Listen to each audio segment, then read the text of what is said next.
So, Matt, let's start off. Take you back to what was your earliest footballing memory, whether it be watching or playing? My earliest football memory watching was the 1976 FA Cup final, ironically, where Southampton beat Man United, even though I was a Spurs fan back in those days. So that was my first watching memory of a football match. Um, I think my first memory of playing football was like um, probably at my school. I played, which was an under 11 team, but I think I was eight, and I played in a seven-a-side tournament for my school. And we ended up winning the tournament, and I scored both the goals in the final. And that's the first kind of vivid memory of playing football that I can recall from those days. I can still picture one of the goals I scored. That's how vivid it was. So yeah, that was pretty cool. Where did your love for football come from? Family. I grew up in an unbelievably sporty family. So my dad was a decent footballer. He had a trial at Arsenal. I've got three older brothers, all very good footballers. Two of them had opportunities to become professionals themselves, but turned it down because they got homesick, didn't want to leave Guernsey. So it was Kevin at Oxford and my brother Carl, who turned down an apprenticeship at Southampton, funny enough. And then when I came to Southampton, Carl actually came back across and had a trial. He would have been probably, what would he have been? Probably 20 at that stage, but didn't get a contract. Do you remember the first match you attended? The first match I can remember attending, I think my mum and dad took me to one when I was really little, which I have no recollection of. The first match I can remember attending was the 1981 FA Cup final.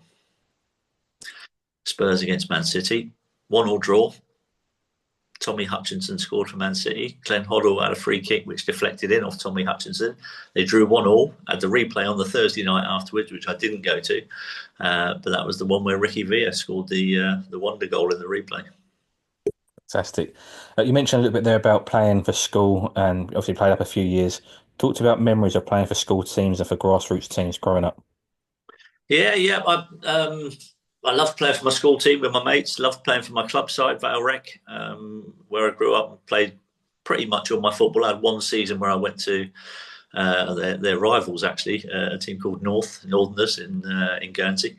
I went there to play with a few of my mates who were playing at North as well. But for 90% of the time, I was playing down at Vale Rec and had amazing memories there. Played for the island against Jersey.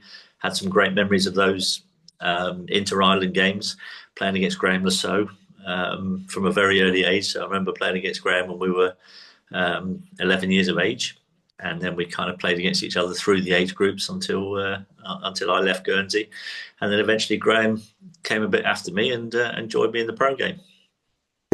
Fantastic. For yourself, in terms of realizing how good you were, what age were you when you realized that you were very good at football? Did you stand out at younger levels?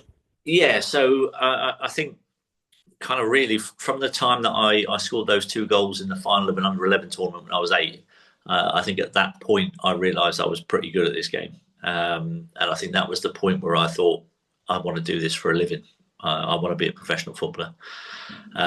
So yeah, I would say probably from about the age of eight onwards, I was a bit obsessed with football and with sport in general, but football was my main one. Cricket wasn't far behind. I was a pretty good cricketer as well. But yeah, football was always the number one choice for me. So yeah, I was pretty young when I realised I realised that I was good in terms of the talent on Guernsey, but I didn't know how good I would be when I came over to the mainland. And I didn't know if there was hundreds of other Matt Tissiers who were that good when I came to the mainland. So from that point of view, it was probably kind of when I got into the youth team at Southampton and started scoring goals was when I really felt like, yes, I'm good enough to make a living out of this game. So obviously signed for Southampton, 1985. How did that come about? Was you scouted? Did you go for trials? What was that?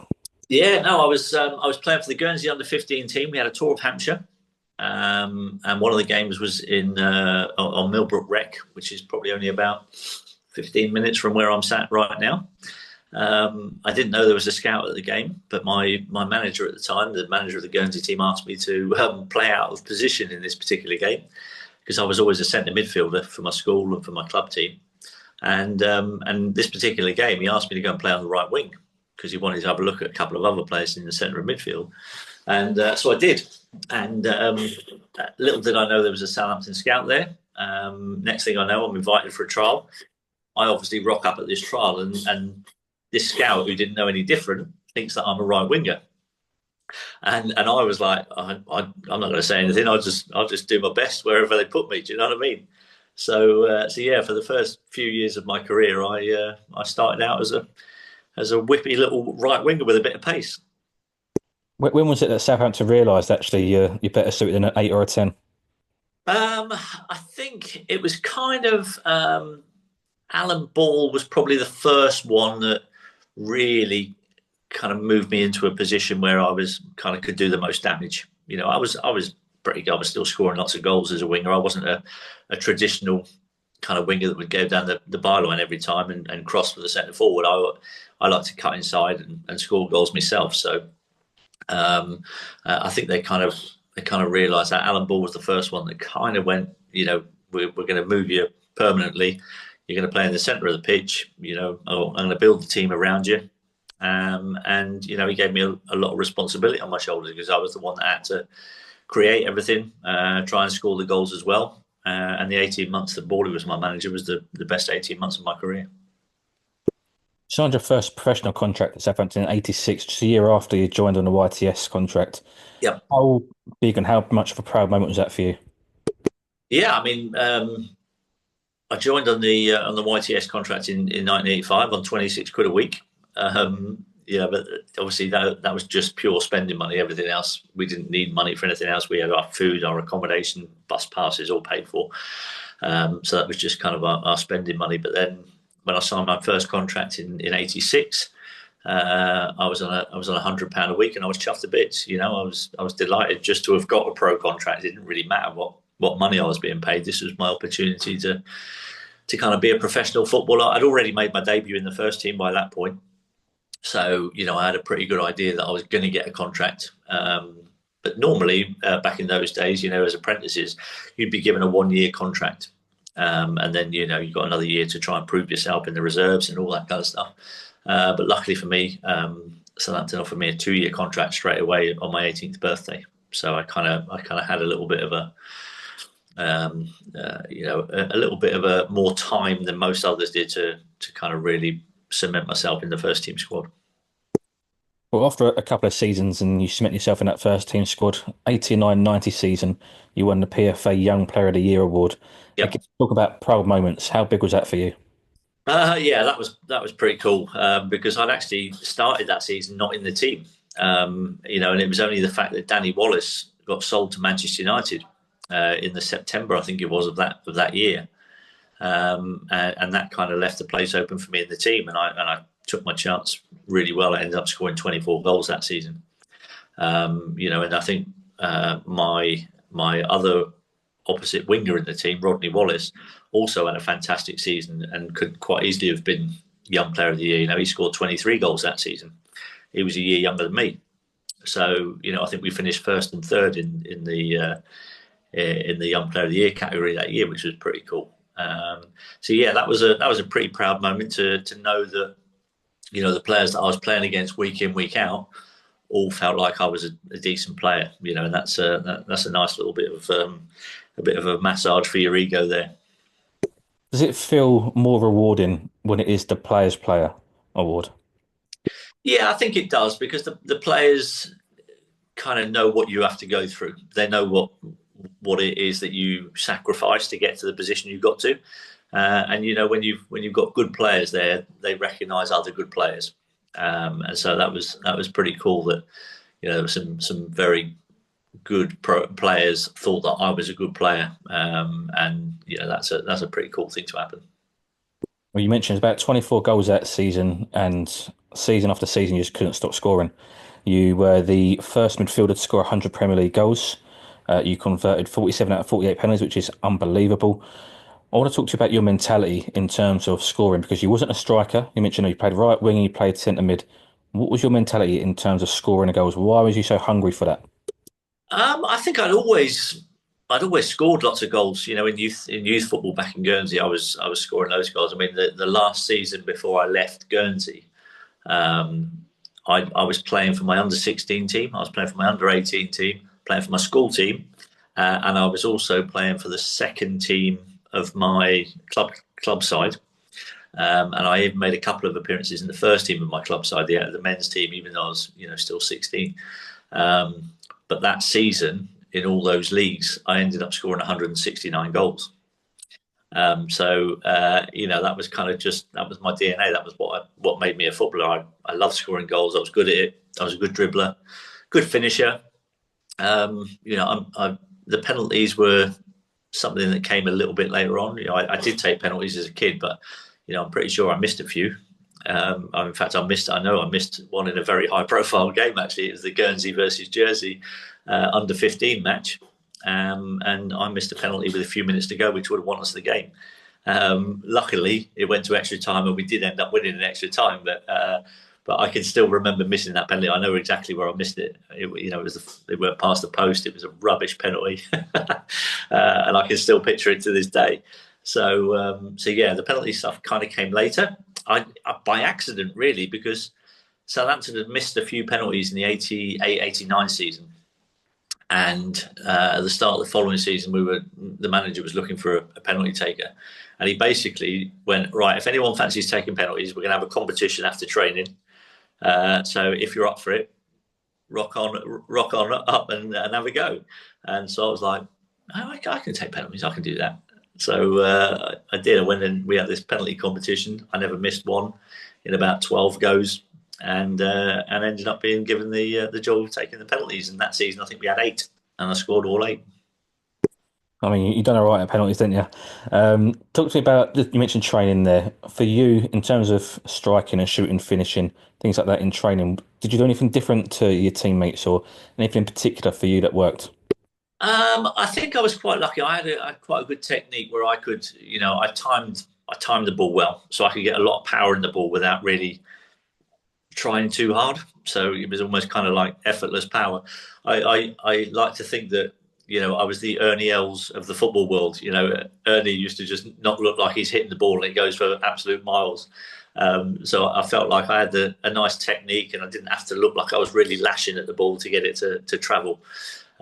So yeah, I think I was pretty fortunate in that regard. I also worked at it quite a lot. I practiced a lot. I did a lot of finishing after training. I practiced my free kicks after training, and I just loved scoring goals. And I loved thinking of different ways to score goals. So I would always be using my imagination to conjure up different finishes in different situations, and how could I do something a little bit different that the goalkeeper's not going to be expecting. I think my technique, but also the fact that I had a really good imagination. You mentioned trying things that the keeper might not expect, and you mentioned practicing your free kicks. The first one comes to my mind is the Wimbledon free kick where the ball's laid off to you, little flick up and then finish. Was that practiced on the training ground? What was that? Yeah, that was practice on the training ground the day before. And that was the first time I practiced it. It was probably the last time I ever practiced it because I never took it again. So I've got a 100% record from that free kick. And I still to this day don't know why I didn't try it again because it was so successful the first time. And it's really odd. But yeah, my coach at the time, Lou Chatterley, he'd come into training on the Friday. And when we finished training, he said, I watched a European game in the week. He said, and I saw this lad do this free kick. He said, I think you could do it. And he explained to me what it was. So I was like, yeah, that sounds pretty cool. Let's have a go. So I took about 10 or 12 free kicks on the day before the game. About 8 of them ended up in the trees behind the goal. But a couple of them went in, and I thought, well, that was all right. And then when we get this free kick the following day, I'm ready to just clip it over the wall, try and get it up and down over the wall. And Jim Magilton come up to me and he just went, "Why don't we try the free kick from yesterday?" And I went, "Yeah, all right then." and that was it. And he rolled the ball back, flicked it up, in it goes, top corner. We win the game 1-0. and it was about the only kick I had in that whole game because I was man marked by somebody that day, and he never let me have a kick the whole time. And it was the only time he had to get 10 yards away from me. Talking about nerves, did you ever get nervous, obviously stepping out to take a penalty or free kick, anything like that at all, where it's just you, the ball, and obviously all eyes on you? Yeah, I mean, penalties are a little bit nerve wracking. And you wouldn't be human if you didn't feel some kind of butterflies in your stomach when the referee points to the spot and you're the penalty taker. So yeah, there was always that little bit of flutter in the stomach, but I always, kept that under control, and I turned it into a positive, and I was like, oh, this is brilliant. This is going to be the best chance I'm going to get to score a goal in the whole game. Free shot from 12 yards. Happy days. And so yeah, I think that was one of the reasons why I had such a good record, because I didn't entertain any negativity when it came to taking penalties. Does that sort of say a lot about your mindset as well? And is that something you had in terms of mindset throughout your career? Yeah, I've always been a very positive person. I've always been very optimistic. I've always looked on the bright side of things. I always feel like I could do something as well, like I could change things. So when we were in all those relegation scraps, not once did I ever think we were going to get relegated, because I knew that I could do something about it. And so I always had that inner belief, that self belief when it came to football. It sounds like you put a lot of responsibility on your shoulders. There, you say, you didn't feel like you're going to get relegated, you felt you could get them out of it. Did you ever have any pressure going into games, or if you come close to the end of a season where you were battling that relegation zone? Oh yeah, yeah. We had four seasons where we went into the last day of the season knowing we could be relegated. But each time we managed to escape. One of those times we did lose a game. I was on the subs bench that day actually against Aston Villa.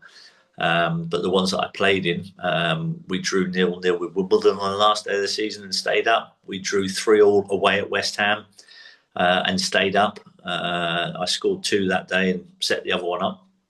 And then the other time we beat Everton 2-0 on the last day of the season. So,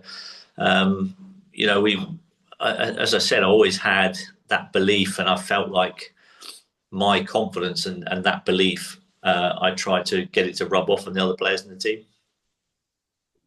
I always think of you as a one club man. I know technically you play for another couple of clubs, but Southampton were your club. For you, what does Southampton mean? When I say to you, what does Southampton mean? What's the first thing that comes to your mind? Well, it's a massive part of my life. It was 17 years of the happiest times of my entire life. I'm getting paid to do what basically is my hobby. And I've always said in life, if you can get paid to do something that you love, you will never do a day's work in your life. And that's how I felt. I felt lucky that I had 17 great years at the club. The fans treated me brilliantly. Even to this day, they still greet me warmly when I go and watch the games. And it's amazing. Everyone knows I love that football club, and I would do anything for them. A few clubs were linked with putting a bid in for you: Chelsea, Tottenham, Man United, Blackburn. I think Chelsea reported bidding £10 million for you in 1995. How close were you ever to leaving Southampton? The closest I came was Spurs. They tried to buy me in 1990. So um, that was the closest I came, because I actually spoke to Spurs, um, and I'd agreed terms that basically I was going to join them, and I was due to be married, and my fiance at the time decided she didn't want to go live in London, so I was left with a simple choice: I either got married or I joined Spurs. And so obviously that was tough, because that was my team as a boy. My dad supports Spurs, so turning them down was, an interesting one at that age. But as I've said many a time, I don't have a single regret about that. At the end of the day, I made that decision, and to this day, I don't have a single regret about making that decision. Do you think, obviously, now in hindsight, looking back on your career, that it's made that a bit more special for the fact that you were a one club man? Yeah. I think that's. I think what's happened. I think the best thing that's happened is that a lot of football fans around the country, even though I didn't play for their club and I might have turned their club down, football fans have a lot of respect for players who show a bit of loyalty to their football club. And so wherever I go in the country when I'm doing my after dinner speaking, whatever club they support, one of the recurring themes they come to me and they say, I think we're brilliant that you stay with your football club. I wish more players would do that. And I think that kind of gave me a lot of respect from football fans for making that decision and staying with my club and making sure they didn't get relegated. No, absolutely. Talk to me about your last goal for Southampton. It was in the last match at the Dell. I think it was Arsenal you played against. What were the when the ball hit the net, knowing it's the last game at the Dell, and it was obviously ended up being your last goal? Yeah, I mean that was a pretty special day. I mean I'd had a pretty poor season, if I'm honest. I'd been injured a lot. I was 32, I think, at the time, and it had been a really tough season for me. And then we got to play the last game at the Dell when our manager Stuart Gray at the time, came to me about 4 or 5 days before the game. And he said, "Look, you're going to be on the bench on the weekend, and no matter what happens," he said, "when the final whistle goes, you're going to be on the pitch because of what you've done for this football club." And I thought that was nice, that was lovely, but that wasn't enough for me. From that moment on, I was obsessed with wanting to be the person that scored the last ever goal at the Dell in a league game, and so yeah, that was all I was thinking about for the build up to the whole game. And then when I got the chance in the 88th minute, I think it was 89th minute, it wasn't a very easy chance. It was on my left foot. It was a bit behind me on the half volley, but I've hit it so sweetly. It's just flown in the top corner, and that the noise that the stadium made that day was just unbelievable. When that ball hit the back of the net, I had the biggest amount of goosebumps you could ever have as a human being. Honestly, it was an amazing feeling, and yeah, just I actually nearly nearly had that honour taken away from me because about a minute after that, we had another attack, and Chris Marsden hit this shot from the edge of the box, and it was flying in the top corner, and the keeper's made a great save, tipped it over the crossbar, and I wanted to go and thank the goalie, but I didn't think that would look very good.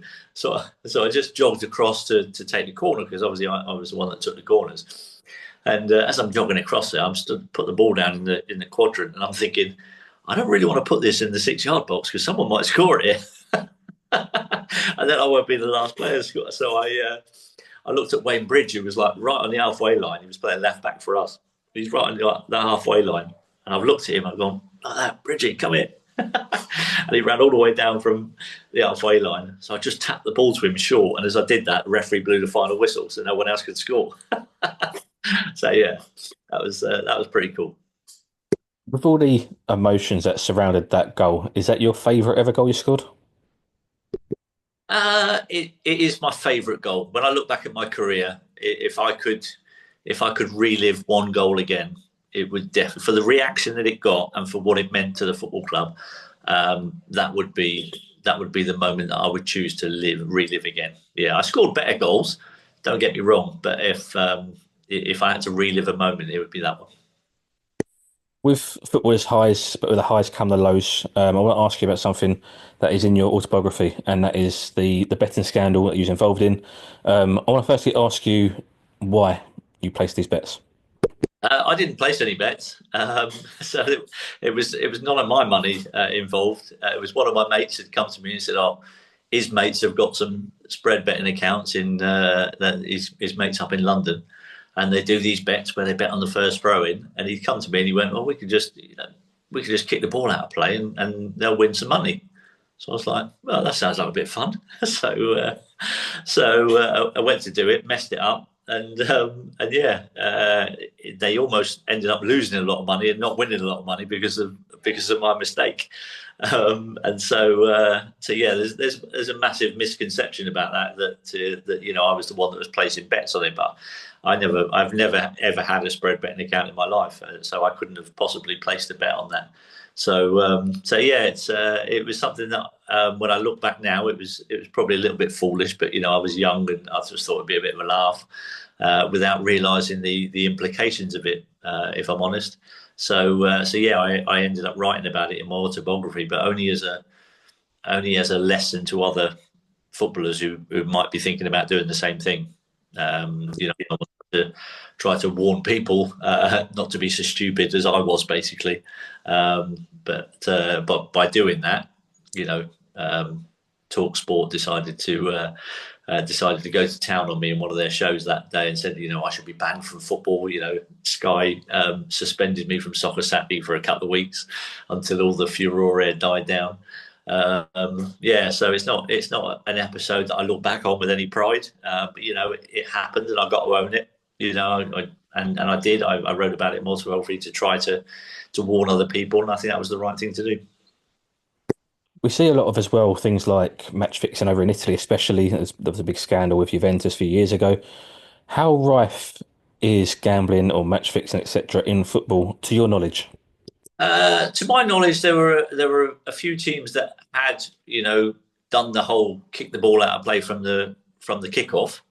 Um, but I don't. I've never heard of any team that had thrown a match like in my whole career. And speaking to every other professional, yeah, they had a mess about with the time of the throw-in. But I don't remember ever speaking to anyone who was match fixing. I was at Southampton when Bruce Grobbelaar was accused of throwing games by letting goals in. But again, I don't think that was. I don't think it was kind of match fixing. I think it didn't really matter about the score of the game. I think he just had to let in some goals. And I was involved in one of the games that he was accused of letting a goal in. And I've got to be honest, at the time of that goal, before I knew that this was, one of the games in question, when the goal went in against Coventry that day, I actually stood on the pitch and I thought, he's just let that in. And then when all the accusations came out, and one of the games in question was the one that I'd had these doubts about, so it kind of made me go, "Oh, blimey, I did think that was a bit dodgy." So Bruce is the only one that will be able to tell you truthfully if he did do it. But yeah, I never had any other professional footballer who said, "Oh, they've been paid to throw a match." Back onto the highs. You recently told me on Twitter that your biggest pinch me moment was playing for England at Wembley. Just talk to me about what it was like to represent England and wear that shirt, national anthem, etc. Yeah, as I said before, from the age of 8, I wanted to be a professional footballer, and then what comes with that is obviously you want to represent your country. Now, I grew up in Guernsey, and I just wanted to play for England. I could have played for any of the other home nations really, because being a Channel Islander, I'm not actually English. But I always had this thing where I wanted to be a footballer or I wanted to play for England. So yeah, the first day that I got onto the pitch at Wembley wearing the Three Lions was a pretty special day. I had all my family up in the stand. Incredibly emotional. I remember going up to the players' bar afterwards and seeing my mum and dad. I never swapped my shirt that day, and I just took my shirt out of my bag and I just gave it to my parents and just said thank you to them for all the support that they've given to me down the years. And so I think that was one of my favourite moments in my career. I think, being able to give that shirt to my parents for everything they did for me growing up. Absolutely. Any disappointment you didn't get more caps for England? Oh yeah, yeah. I would have loved to have had 100 caps for England. I'd love to have played in a World Cup. Even a Euros. I would have loved to have played in a major tournament, but sadly for me, it wasn't to be. I made decisions that might have impacted that. As I said, with the turning down Spurs in 1990 when Terry Venables was manager of Spurs, he then went on to become the next England manager. I turned Chelsea down in 1995. Glenn Hoddle was manager of Chelsea. He then went on to become the next England manager. So kind of turning down the two England managers who, at club level, when I was in the peak of my form in the 90s, was probably hasn't helped me too much in terms of getting more caps for England. But do you not think that they wanted to sign you, therefore you're clearly their sort of player, so you should have technically more caps for them? I'll That's one way of thinking about it. But when you know the story, both times, both managers, when my agent went back to the club and said, "No, Matt doesn't want to sign for you," both times, both managers said to my agent Jerome Anderson, said, "Oh, can I speak to him? I want to speak to him to try and persuade him." So my agent rang me back and went, "Terry wants to speak to you. Glenn wants to speak to you." And both times I went, "No, I don't want to speak to him. I've made my mind up." So I kind of blanked him really. And so yeah, that probably wasn't. I probably should have taken those calls and then explained myself on the calls, and it might have been a bit better. Fair enough. I want to go to testimonial now. The England 11. It was 9-9, I think was the score. And a special moment, your son played in the match as well. He came on in the second half. What was that like? He was only 10 years old at the time, but for you to share those moments with him. Yeah, I mean that was quite funny. He came on. Obviously they let him score a couple of goals, but the funny bit was when we got a penalty, and Ian Wright took the ball and put it on the 6 yard line to give it to my son to try and score the goal, and my son wasn't happy with that. He picked the ball up and he put it back on the proper penalty spot, and then he stuck it in the bottom corner. So yeah, that was pretty funny, and yeah, that's I'm sure something that will live with him to his dying day. What was it like as an experience for you? What was it? What was it like as an experience for you to have that match? And The testimonial match was amazing. To have the stadium full and everybody piling in and singing my name, and it was incredibly emotional because I knew that was the last time I'd play in front of a full house at St Mary's, and so yeah, I was pretty choked at the end of it. I've got to be honest, and there were some moments there where I could quite easily have just bawled my eyes out. I managed to keep it together. But yeah, it was an amazing night. Just absolutely loved it. I want to ask you, you obviously went on to sign for Eastleigh and then Guernsey about 10 years later. Why did you sign for those sides at those times? Could you not have just hung up your boots after Southampton and walked away from the sport completely, or could you not walk away? Yeah, I mean, you got to understand that Eastleigh weren't in the position they are now. When I played for them, that was like, I think they were probably about maybe 4 or 5 divisions lower than what they were. So it wasn't like I was signing for a professional football club. I wasn't getting paid to play for Eastleigh. Basically, my mate, David Hughes, was the assistant manager at Eastleigh. Paul Doswell was the manager at Eastleigh there. And basically, they asked me if I would turn out a few times just to try and raise the profile of the club a little bit. So I only played half a dozen games for Eastleigh. I think it was, I think I scored 3 goals in those 6 games. I wasn't in the greatest of shape, if I'm honest.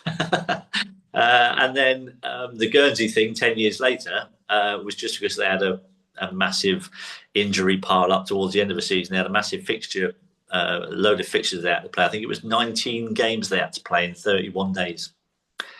And obviously the players started getting injured. They picked up a load of injuries. My brother has helped, was one of the founders of the team, and he just said to me, he said, because I was training to do a half marathon at the time, so I was actually in reasonable shape. And he said we're a bit short. He said, would you mind signing on for us just in case we? And then they had an away game over here, and I sat on the bench and came off for about, I don't know, 10 minutes or something. That was my one appearance for Guernsey, but yeah, that was pretty cool. I want to ask about football's characters. There's a lot of characters in football, and I suppose it brings the fun side when it is hard work with a lot of training and your heavy schedules and your workload. For you, what's the funniest moment from your career, maybe on a training ground or in a dressing room? What's the funniest moment? I think it was quite funny actually when Ali Dia turned up at Southampton, pretending to be George Ware's cousin, um, and watching him train with us, and then seeing him on the subs bench, and then actually seeing him get on the pitch and playing a Premier League match when he wasn't very good. So that was, he's gone down as probably the worst player in Premier League history ever to appear in the Premier League, and obviously the worst bit about that is that I was the bloke that he came on as a sub for. I don't like to tell too many people about that. What was that like? Because obviously that's now gone down in history. It's like almost like one of those sort of football cult hero stories. And I don't know if hero is the right word, but just talk to me about that situation when you first saw him play and train. What was that? What was your reaction? It was incredible. I mean, I remember him training with us, and we used to have trialists come in quite a lot back in those days, right? So lads from non-league would come in because we didn't have a lot of money to spend. We were always looking for a bargain out of non-league, and yeah, and so we would have trialists coming in from time to time. And then when he came in, after about 20 minutes, I was looking at this kid in training, and I'm going, "What is he doing here?" I was like, I thought he'd won a competition in the local paper to come and train with us or something. He was that bad. And then he trained for a few days. I was like, this is a bit odd. When we rocked up on the Saturday for the game against Leeds, I sat in the change room at 1:30, and he sat in the corner. And I'm looking at my teammates, and I'm going, "What's he doing here?" I said, "That must have been some competition he won. He's going to get to hear the team talk and everything." And then Graham Souness named him as a sub, and I was like, "That, oh my god, brilliant! What a story! I've never seen him since that day. He left the stadium that day, and I haven't seen him since then. He just upped and went. Fantastic, that brilliant. Listen, we go from Ali Dyer all the way through to Xavi, the Barcelona midfield maestro. He came out and said when he grew up, he idolised you. How does that make you feel? Yeah, that was pretty cool. That I think that was back in 2010. I think that was in the build up to the World Cup, and he did this interview, and I was like, wow. I mean, how cool is that? I mean, I didn't know they had English football on the telly back in Spain in those days.